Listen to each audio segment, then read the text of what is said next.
चलिए हम लोग स्टार्ट करते हैं आज एनएफ मेथड। ठीक है, एनएफ मेथड के correspond discussion.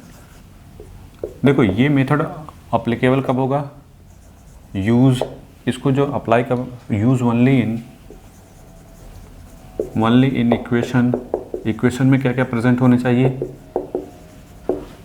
Greatest integer x, fractional part of x and x, all three क्या होने चाहिए, प्रेजेंट हो। इन तीनों को, ये तीनों जब प्रेजेंट होंगे तभी अप्लीकेबल होगा। ठीक है, देखो कैसे।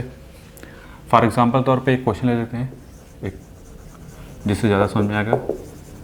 ठीक है, 2 times of fractional part of x, ठीक है, minus x, this be equal to, sorry, greatest integer part of x minus x into this be equal to fractional part of x plus 1। हमारा टारगेट है then determine x, हमारा target है कि x की value determine करिए। अच्छा, हमने एक चीज़ बताई थी इसके पहले कि एक्स किसके करस्पॉन्डिंग होता है, that is greatest integer plus, हम लोग ऐसे लिखते थे किसी भी नंबर। इसका मतलब क्या है, जैसे 4.2 है तो इसका मतलब ये तो हमेशा इंटीजर होगा और ये 0.2 नहीं, तो ये हमने बोला था कि जो ग्रेटेस्ट इंटीजर होता है वो तो हमेशा एक नंबर ही होगा, मतलब ये बिलोंग्स टू हमेशा क्या होगा, आई के करस्पॉन्डिंग 1 2 3 4 5 माइनस 1 2 3, ठीक है, 0, ये सब एक नंबर ही होगा। ठीक है, पहली बात। और फ्रैक्शनल पार्ट ऑफ एक्स क्या है, दैट इज़ ये एफ को रिप्रेजेंट करता है, ये 0 से 1 के बीच में ही होता है। ठीक है, ये बताया था। तो हमने लेट कर लिया कि दिस वन है और ये दिस वन करस्पॉन्डिंग, तो एक्स को क्या लिखोगे, एन प्लस एफ। ठीक है, तो आपको क्या करना है, सबसे पहले आंख बंद करके x की जगह n प्लस एफ और ग्रेटेस्ट इंटीजर की जगह n और फ्रैक्शनल पार्ट ऑफ x की जगह क्या लिख दोगे, f के करस्पॉन्डिंग पहले वैल्यू पुट कर दो। ठीक है, पहला टारगेट तो ये हो गया n माइनस यहाँ n plus f, this be equal to f plus 1। तो यहाँ से n minus f this be equal to f plus 1 तो मिल गया। अब यहाँ से क्या करो, नेक्स्ट टारगेट होगा कि n को in the terms of f निकाल लो। ठीक है, यहाँ से जो है ऐसे लिख सकते हो n minus 1 this be equal to 2f, इतना तो कर ही सकते थे। ठीक है, पहला टारगेट है कि आप यहाँ तक तो पहुँचो कि जो भी नंबर है f के साथ उसको इट इज़ ऐसे लिख दो। फिर नेक्स्ट टारगेट क्या होगा, ये तो हो गया a, फर्स्ट सेकेंड, इनको क्या करो, ये जो भी वैल्यू है इसको लिखो द फ्रेम इंटरवल एफ के फ्रेम में पहले लाओ ऑफ एफ। ठीक है, इसके इंटरवल में लाओ, जैसे 0 के 1 के बीच में लाओ। फिर उसके बाद फिर इसको क्या करो, एज पुट इनटू इट। अब इसका मतलब क्या हुआ, जैसे हमको एक चीज़ तो पता है कि f की वैल्यू क्या होती है, 0 से 1 के बीच में होती है, कोई दिक्कत नहीं। यही मेथड हमेशा फॉलो करना जो बताने जा रहे हैं, इसके बाद बहुत इंपॉर्टेंट, यहाँ तक तो कोई दिक्कत नहीं है। यहाँ पे मेथड बस पकड़ो, 0 से 1 के f की वैल्यू क्या होती है, 0 से 1 के बीच में। ठीक है, अब यहाँ पे क्या है, 2f है, तो आप क्या करोगे, दोनों साइड में क्या करो, 2 से मल्टीप्लिकेशन कर दो। तो 2 से मल्टीप्लिकेशन करोगे तो क्या कोई चीज़ चेंज होगी, क्या नहीं, ये लाइक दिस वन करस्पॉन्डिंग हो जाएगा। अब ये जो 2f की वैल्यू है, जो भी यहाँ पे आए, जैसे पी एफ आए, कुछ भी 7 वट एवर जो भी है, पहले इस टाइप, पहले ये तो हमको पता है, हमको क्या करना है, जो भी यहाँ पे लिखा है उसी करस्पॉन्डिंग मल्टीप्लिकेशन कर देना। इतना करने के बाद इसकी जगह अब क्या करोगे, इसको पुट कर दो। तो आप कहोगे कि सर ये तो 0 से n माइनस 1 और ये 2 के करस्पॉन्डिंग हो गया।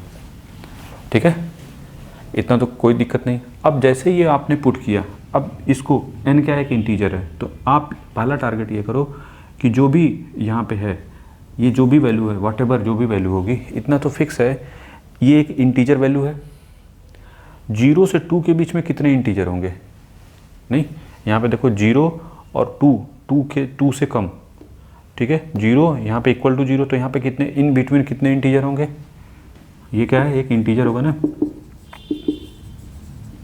ठीक है, जो भी है वैल्यू, ये पूरी किसके करस्पॉन्ड होगी, एक इंटीजर के बराबर होगी। तो अब माइंड में आता है कि इनके बीच में कितने इंटीजर होंगे, एक 0 होगा, एक 1 होगा, 2 ही बनेंगे, आपको 2 इंटीजर मिलेंगे, एक 0 और एक 1।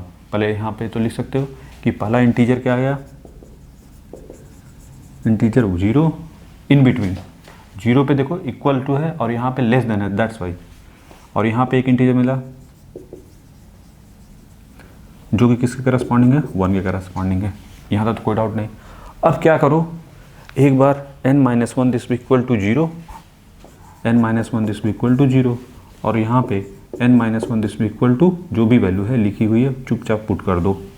ठीक है, अब यहाँ से यहाँ तक तो कर सकते थे कि कोई दिक्कत नहीं है। ठीक है, अब यहाँ पे n की वैल्यू कितनी मिलेगी आपको, 1। यहाँ से n की वैल्यू किसके करस्पॉन्डिंग मिलेगी, 2 के करस्पॉन्डिंग। यहाँ तक तो कर सकते हैं। ठीक है, जैसे ही आपने बोला कि हमारा नेक्स्ट टारगेट क्या होगा देखो एकदम स्टेप बाय स्टेप, यहाँ तक पहुँचने में कोई दिक्कत नहीं। नेक्स्ट टारगेट होगा कि इसको, हमको ये पता ही है, जैसे ही ये हमको पता है और यहाँ पे 2 लिखा है, वट एवर जो भी लिखा है उतने नंबर से यहाँ पे मल्टीप्लिकेशन कर दो। मल्टीप्लिकेशन करने के बाद ये कुछ इस टाइप का बनेगा। अब ये वैल्यू, ये वाली वैल्यू यहाँ पे लाके पुट कर दो। वट एवर यहाँ पे कुछ भी लिखा हो इसको भी मत सोचो, पहले ये सोचो कि किसके किसके किसके बीच में है, 0 और 2 के बीच में।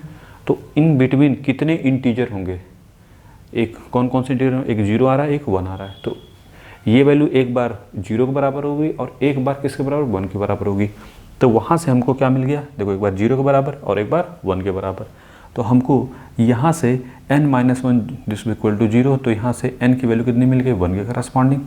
ठीक है, दूसरी यहाँ से n दिस इक्वल टू 2 के करस्पॉन्डिंग। यहाँ तक तो कोई डाउट नहीं होना चाहिए कि ऐसे तो कैसे। ठीक है, इतना मिलने के बाद नेक्स्ट टारगेट होगा कि अब ये वैल्यू इसमें पुट करो। एक बार n दिस इक्वल टू 1 और एक n बराबर 2 पुट करो यहाँ पे। ठीक है, तो चलो स्टार्ट करते हैं।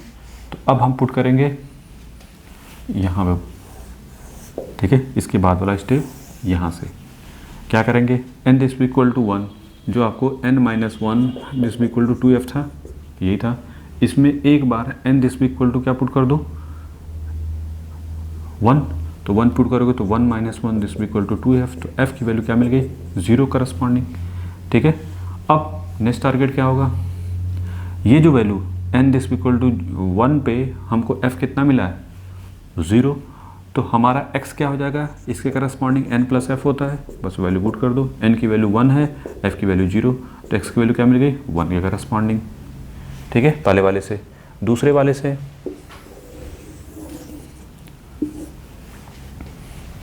n-1 this equal to 2f। फिर क्या करोगे, n की वैल्यू यहाँ से कितनी हो जाएगी, 2। तो यहाँ से 2-1 दिस इक्वल टू 2f। तो f की वैल्यू कितनी हो जाएगी, ये हो जाएगी 1/2। ठीक है, तो फाइनली हमको x की वैल्यू चाहिए थी ना, तो n प्लस f होता है। n की वैल्यू कितनी थी, 2, और f की वैल्यू कितनी, 1/2। तो ये कितना हो जाएगा, 5/2। तो x की कितनी वैल्यू मिली, 2। कौन कौन सी, एक 1 मिली और एक 5/2 मिली। तो x की वैल्यू आपको मिल जाएगी,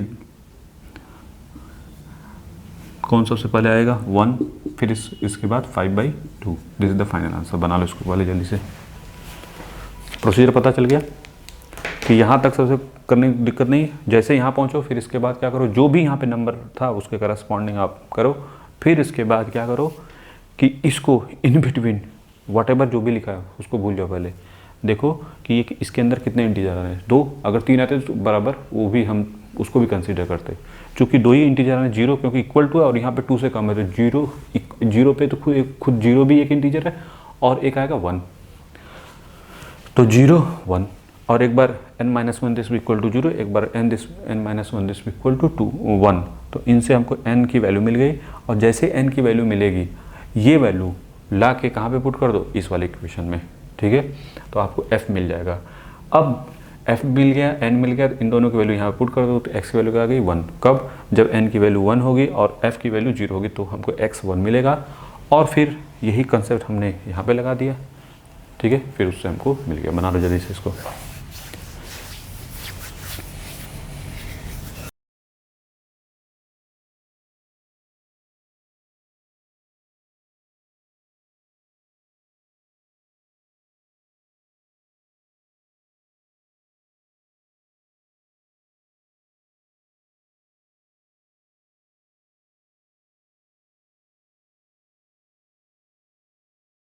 चलिए अब हमारा टारगेट है नेक्स्ट क्वेश्चन का। आपके पास 4 times of fractional part of x plus this equal to x plus greatest integer x. ठीक है, हमारा टारगेट है find out x, find out x. X हमको फाइंड करना है। क्या करोगे, सबसे पहले क्या देखेंगे, क्या बताया था, जहाँ पे एक्स है वहाँ एन प्लस एफ पुट कर देंगे, जहाँ पे ये है उसको एन, जहाँ पे ये है उसको एफ। ठीक है, तो 4 इंटू एफ दिस भी equal to n plus f plus यहाँ पे क्या पुट कर दोगे, एन के करस्पॉन्डिंग। ठीक है, तो यहाँ से हमको मिला 3f दिस भी इक्वल टू 2n। यहाँ था तो कोई डाउट नहीं। फिर नेक्स्ट टारगेट हमने क्या बताया था, f की वैल्यू किसके किसके बीच में होती है, 0 से 1 के बीच में। तो यहाँ पे क्या लिखा है 3f, तो क्या करोगे 3 से मल्टीप्लिकेशन, तो 3f ये 3 हो गया, और फिर जहाँ पे 3f है उसकी जगह क्या पुट कर दो 2n, तो 0 की वैल्यू 2n पुट कर दोगे। यहाँ तो कोई डाउट नहीं। ठीक है, इसको इक्वेशन नंबर 1 करके छोड़ दो। अब हमने पूछा था ये वैल्यू क्या है, एक इंटीजर है। ठीक है, ये एक इंटीजर है। अब ये बताइए अगर ये इंटीजर है, हमने क्या बताया 0 से 3 के बीच में कितने इंटीजर होंगे, कौन कौन से होंगे इंटीजर, एक तो मिलेगा 0 पे ही एक इंटीजर 0, दूसरा इंटीजर 1 और तीसरा इंटीजर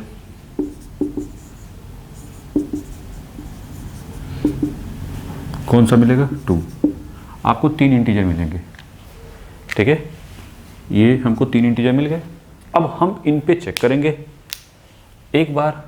देखो 2n दिस भी इक्वल टू किसके करस्पॉन्डिंग 0, यहाँ से एक बार 2n दिस भी इक्वल टू 0, तो n दिस भी इक्वल टू 0। ठीक है, सही है, ये यहाँ से हमको n की वैल्यू 0 मिल गई। और जैसे ही 2n दिस भी इक्वल टू 1 हमने बताया था ना कि ये वैल्यू यहाँ से, अब इन सब में क्या करोगे इंटीजर के बराबर होंगे। अब 2 जो भी वैल्यू इसके अंदर है उसको कंपेयर करोगे, तो n की वैल्यू किसके करस्पॉन्ड मिल रही है 1/2। अब बताइए 1/2 एक इंटीजर है क्या, नहीं। n जो है यहाँ से कोई इंटीजर मिल रहा है नहीं, तो ये एग्जिस्ट नहीं करेगा, तो इसको भूल जाओ, ख़त्म। अब यहाँ से 2n दिस भी इक्वल टू 2, तो n दिस भी इक्वल टू 1, 1 की वैल्यू क्या है, एक इंटीजर है, ठीक है, सही है। अब नेक्स्ट टारगेट क्या होगा कि ये जो वैल्यू आई है इस इक्वेशन में पुट करेंगे, तो यहाँ पे क्या है 3f दिस भी इक्वल टू 2n। अब n की वैल्यू क्या पुट कर दो 1, तो आपको 3f दिस भी इक्वल टू क्या मिल गया 2 इंटू 1। तो f की वैल्यू भी कैसी आनी चाहिए, फ्रैक्शनल पार्ट 0 से 1 के बीच में ही आनी चाहिए। उससे ज़्यादा या उससे कम होगी तो हम एक्सेप्ट नहीं करेंगे। ठीक है, तो यहाँ पे क्या मिल रहा है 2/3, चलो कोई दिक्कत नहीं। अब आते हैं यहाँ पे n की वैल्यू 0 है, तो f की वैल्यू क्या मिलेगी 3f दिस भी इक्वल टू 2 इंटू 0, तो f की वैल्यू क्या है 0। अब बताओ 0 एक्सेप्ट करेगा कि नहीं करेगा, क्यों नहीं एक्सेप्ट करेगा, क्योंकि इसकी वैल्यू इक्वल टू 0 और 1 के बीच में होती है, तो यहाँ से एक्सेप्टेबल है। तो यहाँ से x की वैल्यू क्या मिलेगी n प्लस एफ होती है, n की वैल्यू 0, f की वैल्यू 0, तो आपको 0 मिल गया। यहाँ से तो मिलेगा ही नहीं कुछ, यहाँ से मिलेगा x की वैल्यू n प्लस एफ, तो n की वैल्यू कितनी है 1 और f की वैल्यू कितनी 2/3, तो ये कितना हो जाएगा दैट इज़ 5/3। तो फाइनल आंसर में कौन कौन सी वैल्यू मिलेगी 0 और 5/3। ठीक है, तो x की वैल्यू क्या हो जाएगी 0 और 5/3। बहुत क्लियर कंसेप्ट है, हमने क्या बताया था, बस उसी को पकड़ा हमने कि जो भी वैल्यू दी हो, सबसे पहला टारगेट x को n प्लस एफ से रिप्लेस करो, ग्रेटेस्ट इंटीजर है तो उसको n से, और फ्रैक्शनल पार्ट ऑफ x है तो उसको f से। इतना करने के बाद दोनों में रिलेशन निकालो, जो भी n और f में एक रिलेशन आएगा उसको इक्वेशन बना दो। फिर इसके बाद f हमको लाई करता है 0 से 1 के बीच में, तो वहाँ पे f की वैल्यू जो भी यहाँ पे जिसके करस्पॉन्डिंग बना है वो कर दो। फिर इसके बाद वहाँ पे हमको पुट कर दो जो भी n की 3f के बराबर जो भी था। तो ये जो वैल्यू है वो क्या है कि इंटीजर वैल्यू है। ठीक है, तो इन बिटवीन हमको क्या देखना है कितने इंटीजर होंगे, 0 से 3 के बीच में आपने कौन कौन से देखे 0 1 2, 3 इंटीजर मिले। अब वो तीनों एग्जिस्ट करेंगे नहीं करेंगे वो दुनिया भर कहानी, n उसके करस्पॉन्ड मिलेगा कि नहीं मिलेगा वो एक अलग केस है। अब 2n की वैल्यू एक बार 0, एक बार 1 और एक बार 2, इतना करने के बाद फिर हमने क्या चेक किया कि ये जो सॉल्व किया तो n की वैल्यू क्या 0 आ रही है। n की वैल्यू एक इंटीजर है तो नॉर्मल सी बात है, अगर 0 आ रही है तो एक्सेप्ट करेगा, क्योंकि -1 2 3 4 5 6 7 या 0 या 1 2 इस टाइप का आता है तो हम बोलते हैं इंटीजर है, ठीक है। लेकिन यहाँ पे एक्सेप्ट नहीं करेगा, क्यों? क्योंकि n की वैल्यू क्या आ रही है, हाफ आ रही है, जो कि एक्सेप्टेबल नहीं है, ठीक है, इंटीजर है ही नहीं। नेक्स्ट टारगेट होगा यहाँ से n आई, ये भी एक्सेप्टेबल है। फिर नेक्स्ट टारगेट हमने क्या बताया था कि जो भी वैल्यू आई है अब इसमें पुट कर दो n की वैल्यू तो आपको f मिल जाएगा। तो f मिलने के बाद हमने x बराबर क्या होता है n प्लस f, तो n की वैल्यू अगर जब 0 है और f की वैल्यू 0 तो ये 0 मिलेगा, इसमें मिलेगा नहीं, यहाँ पे पुट किया तो n प्लस f पुट किया तो ये आपको 5/3। तो आपको दो वैल्यू मिलेगी 0 और 5/3 बना लो। और कोई डाउट हो, कहीं कन्फ्यूज़न हो कि सर यहाँ पे डाउट है वहाँ पे डाउट है, तो कमेंट में जरूर लिखा करो सर हाँ हमको समझ में आया या नहीं समझ में आया, वॉट एवर, तो हम उसको नेक्स्ट क्वेश्चन में रिजॉल्व कर देंगे, ठीक है। बना लो इसको जल्दी से।